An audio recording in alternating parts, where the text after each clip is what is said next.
যুবক যখন সেজদায় যায়, যুবক তো জানে না, ও তো জানে আমার চলায় জমিন কাঁপে, ও তো জানে যে আমার চলায় এলাকা কাঁপে। হায়, ও জানে না ওর সেজদায় যে আরশ কাঁপে, ওটা ও জানে না। যদি জানতো তো এলাকা কাঁপাইতো না, যদি জানতো তো জমিন কাঁপাইতো না, ও সেজদা দিতে থাকতো আর আরশকে কাঁপাইতে থাকতো। যুবকের সেজদায় আরশ কাঁপে, আরশ। যুবক যখন সেজদায় যায়, সেজদায় পড়ে তো আল্লাহ ফেরেশতা, নাইলে এই হাদিস কোনোদিন আসতো না। আল্লাহ ফেরেশতাকে বলে উনজুর ইলা শাব মাযা ইয়াফআল, যুবকের দিকে তাকাতো কি করে আল্লাহ জানেন। তো ফেরেশতা বলে জাআলা আজলাহু ওয়া মাজালাহু লিআজলিক, সবকিছু বিসর্জন দিয়ে আপনার কুদরতি পায়ে মাথা ঠেকায় দিয়েছে। তা আল্লাহ বলে হাদা আবদি হাক্কা, এ আমার পারফেক্ট বান্দা, ইন্নী উবাহি বিহিল মালাইকা, তোমাদের উপরে আমি একে নিয়ে গৌরব করি। যখন সেজদায় চিৎকার দেয় সুবহানা রাব্বিয়াল আলা, আল্লাহ বলে সাব্বাহতানি সাব্বাহতুক, তুই আমাকে পবিত্র বললি, যাহ তুই পবিত্র, তোর গুনাহ মাফ, সেজদার থেকে উঠার আগে মাফ। আলাইতানি ফাআলাইতুক, মহান বললি, তুইও সৃষ্টির ভিতরে মহান। দুনিয়াওয়ালারা তোকে কি দিবে? কিয়ামতের দিন আমি তোকে আরশের নিচে সুপার ডিলাক্স গ্যালারিতে বসাবো। গ্যালারিতে, সুপার ডিলাক্স গ্যালারি বোঝেন? 7 জনের ভিতরে একজন ওই যুবক যে যৌবন আল্লাহর সাথে বিনিময় করে। আল্লাহ বলে তাকে আমি আরশের নিচে গ্যালারিতে বসাবো। সাবআতুন ইয়াদিল্লুহুমুল্লাহু তাহতা দিল্লি। দুনিয়াওয়ালারা তোকে কি দিবে? দুনিয়াওয়ালারা অতক্ষণ দিবে যতক্ষণ স্বার্থ আছে। হইতে পারে স্বার্থ শেষ তো তোমার এতিম বাচ্চা, তোমার দুধের শিশুকেও এতিম করতে দুনিয়াওয়ালারা দ্বিধা করবে না, দ্বিধা করবে না। তোমার নববধূকে বিধবা বানাইতে দুনিয়াওয়ালারা দ্বিধা করবে না। অতদিন তুমি চামচ, যতদিন তুমি বোঝেন। রাগ হয়ে গেলেন? যুবক পায়ে হাত রাখি, মাপ চাই তোমাদের কাছে। অতদিন তুমি দুনিয়াওয়ালাদের কাছে দাম পাবে যতদিন তুমি চামচ হবে, চামচ। আল্লাহ বলে আমার কাছে দাম ভিন্ন, সত্য এটি। এই জন্য আসেন আজকের মজলিস থেকে ওয়াদা করে উঠি যে আজকের থেকে ভাববো যে আমি যে কোনো মুহূর্তে যেতে পারি। আমি বাবাইতে চাই, এই জন্য আমার কাছে পিছনে একটা প্রমাণ আছে। এই উম্মত যদি ভাবতে ভাবতে কোনো দিক দিশা না দেখে আর যদি মাথায় হাত উঠায়া দিয়া চিৎকার দেয় আল্লাহ, কোনো দিকেই তো দেখি না, নিজেকে কি ধ্বংস করে ফেললাম? এটা মুখ দিয়া উচ্চারণ করতে দেরি, আল্লাহ ঘোষণা দিতে দেরি করেন না। ফালাম্মা তায়াক্কানতা বিল বাওয়ার ওয়া যানানতা আন্নাকা মিন আহলিন নার মানাহতু ইলাইকা রিদওয়ানি ওয়াল্লাইতু ইলাইকা গুফরানি ওয়া কুলতু লাকা লা তাহসান গফারতু লাকা যুনুবা ওয়াল আওসার ওয়া লিআজলিকা সাম্মাইতু নাফসি আল আজিজুল গফফার। আল্লাহ বলে তুই চিৎকার দিতে দেরি, আমি রেজার চাদর দিয়ে তোকে ডাকতে দেরি করি না, মাগফিরাতে ডুবাইতে দেরি করি না। তুই অনুভব করিস না, তোর পিঠে হাত রাখা আমি বলতে থাকি চিন্তা করিস না, গুনাহ খাতা মাফ করে দিলাম, তোর জন্যই তো আমি আজিজুল গফফার। এই জন্য চিন্তা করাইতে চাইতেছি। আসেন আজকের থেকে একটু চিন্তা করি যে আমি প্রস্তুত কতটুকু, প্রস্তুতি কতটুকু। এটার জন্যই আল্লাহ ওয়ালাদের সোহবত লাগবে, এটার জন্যই হক্কানি আলেমদের সঙ্গ স্পর্শ লাগবে। মেরে দোস্ত, চোখের পর্দা একদিন খুলা যাবে। যদিও আজকে আমরা নিশাগ্রস্ত, কোরআনই বলে ওয়াতারান নাসা সুকারা, আজকে সবাই আমরা নিশাগ্রস্তের মতো। যুবক যৌবনের নিশায়, নারী নারীত্বের নিশায়, পুরুষ পুরুষত্বের নিশায়, বাড়িওয়ালা বাড়ির নিশায়, দোকানওয়ালা দোকানের নিশায়, হাটওয়ালা হাটের নিশায়, ঘাটওয়ালা ঘাটের নিশায়, রোডওয়ালা রোডের নিশায়, অফিসওয়ালা অফিসের নিশায়, আদালতওয়ালা আদালতের নিশায়। প্রত্যেক ব্যক্তি কসম খোদার আমরা নিশাগ্রস্ত, যার কারণে অনুভব হয় না কিছু। ঘোর একদিন কাটবে, খোদার কসম কাটবে। মালাকুল মউত হাত রাখতে দেরি, নিশার ঘোর কাটতে দেরি হবে না, নিশার ঘোর কেটে যাবে, আমাদের নিশার ঘোর কেটে যাবে।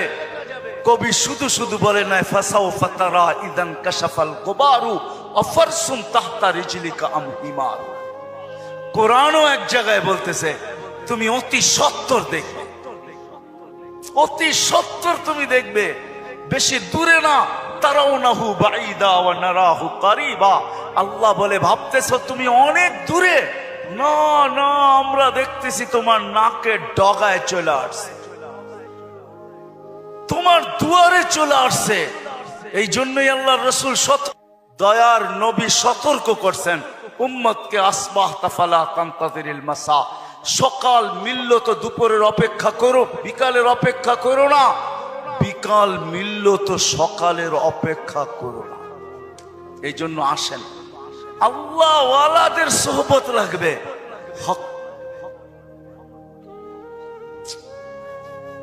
আল্লাহ ওয়ালাদের সোহবত লাগবে, হক্কানি ওয়ালাদের সোহবত লাগবে।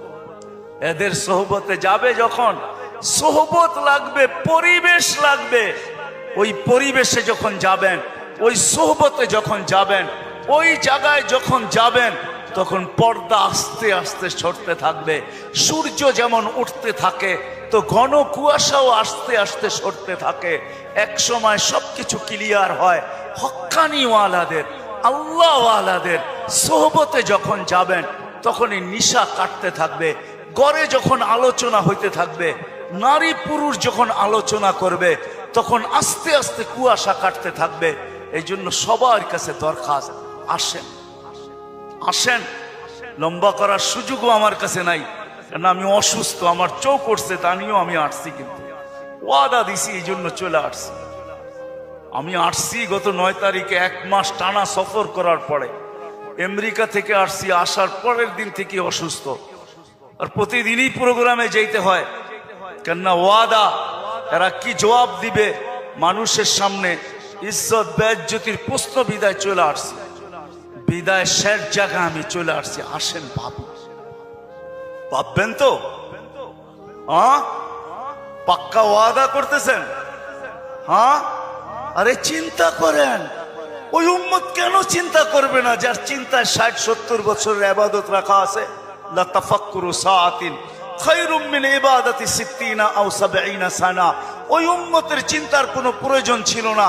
সে চিন্তা করবে তো করবেই বা কেন? তার চিন্তার ভিতরে কোনো পোয়েট ছিল না, ওজন ছিল না, কোনো বিনিময় ছিল না। এই উম্মত চিন্তা করবে না তো করবে না কেন? যার প্রত্যেক চিন্তার মুহূর্তের বিনিময় 60-70 বছরের ইবাদত দেওয়ার জন্য আল্লাহ প্রস্তুত। নাইলে এই হাদিস আমাদের দুয়ার পর্যন্ত আসতো তো আসতো কেন? একটু বিবেক দিয়া ভাবেন না? আল্লাহ বিবেক দিছে, ভাবেন। ভাববেন না কেন? ভাবেন, আপনি ভাবেন। ভাবনার দ্বারা কি হবে? একটু আগেই তো আমি হাদিস শুনাইলাম, এই উম্মতের ভাবনারও ওজন আছে। এই উম্মত ভাবতে দেরি, আল্লাহর রহমত উম্মতের দিকে ছুটে আসতে দেরি করে না। এই জন্য ভাববো, হক্কানি আলেম আর আল্লাহ ওয়ালাদের সোহবতে যাব। যাবেন তো? হ্যাঁ যাবেন? হ্যাঁ, কমসে কম নামান, কমসে কম নিজের নামটা লেখায় রাখেন, কাজে দিবে। জানি না কথাটা কতটুকু সত্য কতটুকু মিথ্যা, কিন্তু ছোটবেলার থেকে ছুঁইনা আসতেছি, এই জন্যই বলতেছি। আবার দেখতেছি যে কথাটা আসলেও সত্য।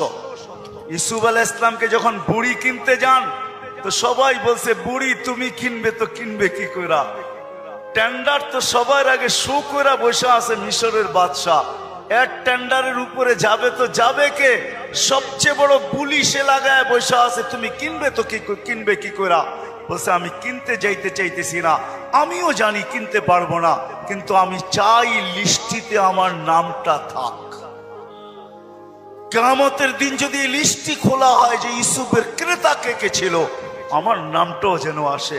সত্য এটাই, কিয়ামতের দিন হক্কানি আল্লাহ ওয়ালাদের, ওলামাদের লিস্টিও খোলা হবে। লিস্টি যদি খোলা না হইতো তাইলে এই কথা আমার কাছে কোনোদিন পৌঁছতো না।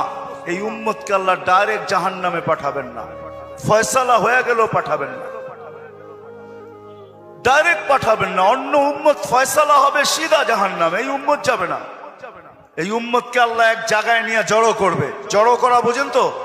একত্রিত করবে, ওই জায়গায় নিয়ে করবে যেই জায়গা দিয়ে আলেমরা জান্নাতে যাবে।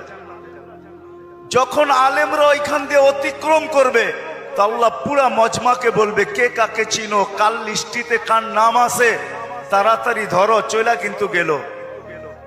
তো যায়া ধরবে, হযরত আপনার লিস্টিতে তো আমার নাম আছে, আপনাকে তো আমি চিনি, মহব্বত ছিল, ভালোবাসা ছিল, আসা যাওয়া ছিল, উঠা বসা ছিল, চলাফেরা ছিল, খাওয়া লওয়া ছিল, আর শুনেও আসতেছি আপনারা সুপারিশের অধিকার পাইছেন, আল্লাহ আপনাদের সুপারিশ কবুল করবে, আমাদের ফয়সালা জাহান্নাম হয়ে গেছে, একটু যদি হাত উঠায়া দিতেন হয়তো নিষ্কৃতি পাওয়া যেতাম। তো আলেমরা দেখবে যে ঠিক কিনা তার কথা, ওইখানে আল্লাহ প্রমাণিত করবে প্রজেক্টরের ভিতরে, দেখতে সে যা বলবে ওটা সত্যায়িত হইতে থাকবে। তারপরে আলেমরা সম্মিলিতভাবে আল্লাহকে বলবে, আল্লাহ আমরা জান্নাতে যাব না। তা আল্লাহ বলবে, কেন যাবে না? এরা সবই তো আমগো লিস্টির মানুষ, সবই তো পরিচিত, এরা দুযোগে চলে যাবে আর আমরা জান্নাতে চলে যাব। রাসূলুল্লাহ সাল্লাল্লাহু আলাইহি ওয়াসাল্লামকে মুখ দেখাবো তো দেখাবো কি? যাব না। বলছে কেন, কখন যাবে? এদেরকে দিলে যাব। তা আল্লাহর রহমত জোশ আসবে, আল্লাহ বলবে যে যাকে চিনো নিয়ে চলে যাও, এটার নামই সুপারিশ।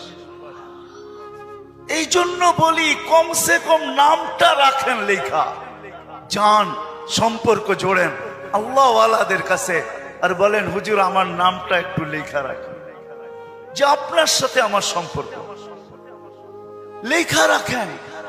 চড়বেন তো, নাইলে আমি এত লম্বা কথা বলতাম না। আর তিথি হইল আজকের থেকে কোনোদিন নামাজ ছাড়বো না, ওয়াদা কিন্তু পাক্কা। যেইখানে থাকি, যেই অবস্থায় থাকি, যেইখানেই থাকি ওইখানেই দাঁড়ায় যাবে। দুনিয়ার কিছু নামাজ আছে, এক নামাজে জান্নাত আছে। হ্যাঁ হ্যাঁ আছে, হুজুরকে জিজ্ঞেস করেন। পাহাড়ের চূড়ায় আজানের আওয়াজ গেছে, ওইখানেই দাঁড়ায় গেছে আল্লাহু আকবার। চূড়ার নামাজ তাকে জান্নাত দিবে, জান্নাত। হ্যাঁ, ক্ষেতের ভিতরে আছে, ক্ষেতের আইল বলেন আর লাইল বলেন আর যেটাই বলেন, ক্ষেতের ভিতরে আছে, আজানের আওয়াজ আসছে, ওইখানেই আতাইলের ভিতরে বলেন আর লাইলের ভিতরে বলেন আর আইলের ভিতরে বলেন, গামছা বিছাইছে আর আল্লাহু আকবার। মালিক তুই বড়, আমার ক্ষেত বড় না। অফিসে আছে, কাজ করতে করতে ছুটার রাস্তা নাই, চেয়ারের পাশেই দাঁড়ায় গেছে আল্লাহু আকবার। এই সমস্ত ক্ষেত্রগুলা জান্নাত ওয়াজিব করে দেয়, ওয়াজিব। আল্লাহ ফেরেশতাদেরকে দেখায় কত ব্যস্ত, দেখ, তারপরও আমার ডাক শুনতে দেরি, আল্লাহু আকবার বলতে দেরি করে নেয়। আল্লাহ কত বড়। আমি যদি বিজ্ঞান পড়াইতাম আপনাদেরকে, তাহলে পড়াইতাম আল্লাহ কত বড়। কার কুদরতি পায়ে রাখা, পাও রাখার অনুমতি, মাথা রাখার আপনাকে অনুমতি দিতেছে। আল্লাহু আকবার শুধু তর্জমা জানি, আল্লাহ মহান, কিন্তু সৌরজগৎ দিয়া জানি না। যদি সৌরজগৎ পড়াইতাম তাহলে আপনাদেরকে আমি দেখাইতাম কত বড় আল্লাহর কুদরতি পায়ে আপনি মাথা টেকাইতেছে, কত বড় আল্লাহ। এটা সৌরজগৎ পড়া ছাড়া বুঝে আসবে না আল্লাহ কত বড়।